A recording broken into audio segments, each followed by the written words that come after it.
Pemerintah melalui Kementerian Koperasi dan UKM terus mengembangkan penggunaan platform digital untuk dapat mengakses pasar yang jauh lebih luas.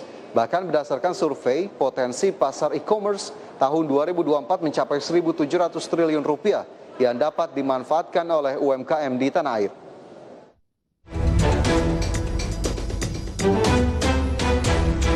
Kondisi pandemi membuat pemerintah mengejut usaha mikro kecil dan menengah untuk melakukan transformasi bisnis ke platform digital. Menteri Koperasi dan Usaha Kecil Menengah Teten Masduki menyebutkan, di masa pandemi peningkatan nilai transaksi e-commerce meningkat hingga 54%, dengan lebih dari 3 juta transaksi per hari, yang terdiri dari 37% pengguna baru dan 56% pengguna e-commerce berada di luar kota, dengan jumlah transaksi 640 triliun rupiah pada tahun 2020 dan diprediksi terus meningkat hingga 1.700 triliun rupiah pada tahun 2025 mendatang. Untuk itu, dengan tingginya nilai transaksi e-commerce di tanah air, diharapkan dapat dimanfaatkan para pelaku UMKM di tanah air. Terlebih 99,9% merupakan pelaku usaha UMKM, sedangkan pelaku usaha besar hanya 0,1%. Namun saat ini Kemenkop UKM baru mencatat 15,3 juta UMKM yang masuk ke platform digital dari 64 juta lebih UMKM yang ada di tanah air.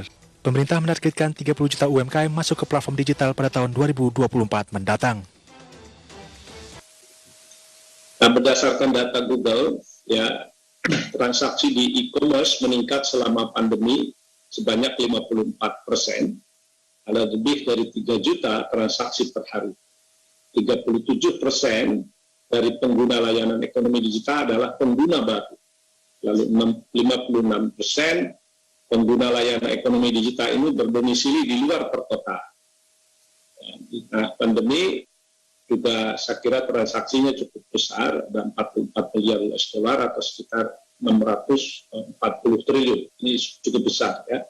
Dan kita di tahun 2025 diprediksi juga ekonomi digital kita cukup besar, yaitu 1.700 triliun. Nah, jangan sampai nanti market digital kita ini malah dikuasai oleh produk dari luar. Di sisi lain, pemerintah menilai untuk meningkatkan peran UMKM di tanah air, selain mengejar target 30 juta UMKM yang masuk ke pasar digital, pihaknya juga akan mengenjot pembangunan 500 koperasi digital, peningkatan target rasio kewirausahaan sebesar 3,95%, hingga peningkatan kontribusi ekspor UMKM sebesar 17,6%. Dari Jakarta, Adi Firmansyah untuk IDX Channel.